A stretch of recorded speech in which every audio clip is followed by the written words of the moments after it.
Salut, c'est Caro et Mara de Last Station. On est ici aujourd'hui pour vous parler de That's not a hat. Et en français, c'est ça, ce n'est pas un chapeau. C'est un jeu pour 3 à 8 joueurs de 8 ans et plus d'une durée de combien de minutes? 15 minutes. De 15 minutes. That's Not a Hat est un jeu de mémoire. Alors, on essaie de se souvenir de toutes les cartes qu'on a vues sur la table. Toutes les cartes sont représentées avec des images comme ça ici. Voilà, alors c'est tout avec des traits noirs, noir sur blanc. Et c'est également un jeu de bluff. Donc, si on ne se souvient pas de la carte qui est devant nous, c'est recommandé de bluffer, donc de faire semblant qu'on a une idée pour ne pas avoir de pénalité. Donc, si vous êtes prêts, je vais tourner la caméra puis je vais vous expliquer ça. Ready? Ready. Donc, une des choses qu'on aime beaucoup dans le jeu That's Not a Hat, c'est qu'il prend moins d'1 minute à installer.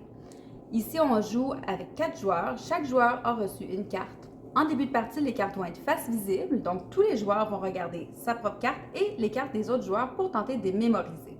Donc, on a une canne, des dés, une tirelire et un taco. Une fois qu'on a mémorisé les cartes de tous, on va tourner les cartes et c'est la dernière fois qu'on va regarder ces cartes-là pour la partie.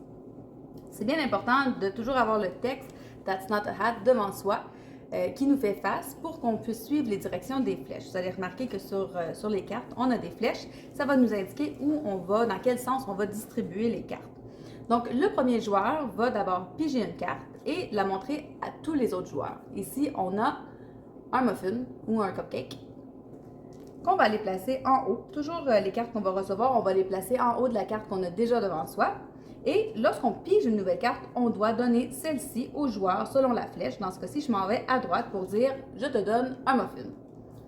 Le joueur qui reçoit le muffin peut l'accepter ou le refuser, selon si jamais il pense que c'est véridique, dans le fond, ce qu'on lui a offert en cadeau. Dans ce cas-ci, il est certain que c'est un muffin, on vient de le voir. Donc, lui va dire « Bon, c'est parfait, merci beaucoup pour ton muffin. Moi, je vais te donner à mon tour, on va suivre la flèche, il s'en va vers la gauche, je vais te donner à mon tour un taco. » Ah, super, merci beaucoup pour le taco. Lorsqu'on reçoit un cadeau, on n'a pas le droit de l'offrir tout de suite. On est poli quand même, alors on n'a pas le droit de l'offrir tout de suite à un autre joueur. Donc, je ne pourrais pas dire c'est un taco. Mais je pourrais dire toutefois que super, merci beaucoup. Moi, je vais t'offrir la canne. Merci, Rock. Alors, je vais t'offrir la canne ici que je vais passer à ma droite qui va être placée en haut. C'est la carte qu'on va garder. Et l'autre joueur va dire merci, moi je te donne un muffin. Super, merci beaucoup. Moi je te donne une tirelire. Oh, c'est une tirelire, je ne suis pas certaine.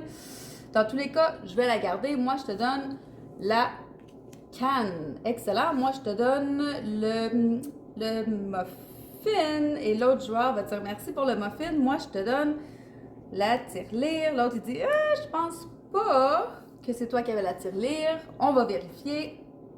Effectivement, c'était des dés, donc là, on s'est trompé. C'est le joueur qui a faussement donné une carte qui n'avait pas la bonne information qui va être pénalisé. Donc, ce joueur va accumuler la carte ici et la partie va prendre fin lorsqu'un joueur en a accumulé 3, donc 3 cartes de pénalité. Lorsque ça arrive, lorsqu'on a une carte de pénalité, puis que c'est pas notre troisième, le jeu va reprendre. Le joueur qui a eu la pénalité va à son tour prendre une carte du paquet, la regarder. Il s'agit ici d'une botte. Donc, on va prendre la botte et puis on va pouvoir la passer au joueur. Automatiquement, on va la passer au joueur. Ici, c'est à la droite et dire c'est une botte. J'accepte ta botte et là, on va continuer comme ça.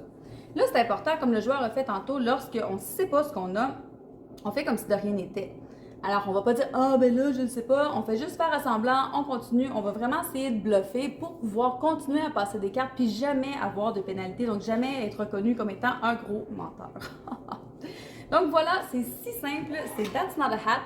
C'est un jeu qui demande évidemment une bonne mémoire, mais aussi une belle capacité de bluffer et puis de faire assemblant qu'on est au courant de ce qui se passe. Donc, encore une fois, c'est pour 3 à 8 joueurs, durée de 15 minutes, une nouveauté de Ravensburger. Bye!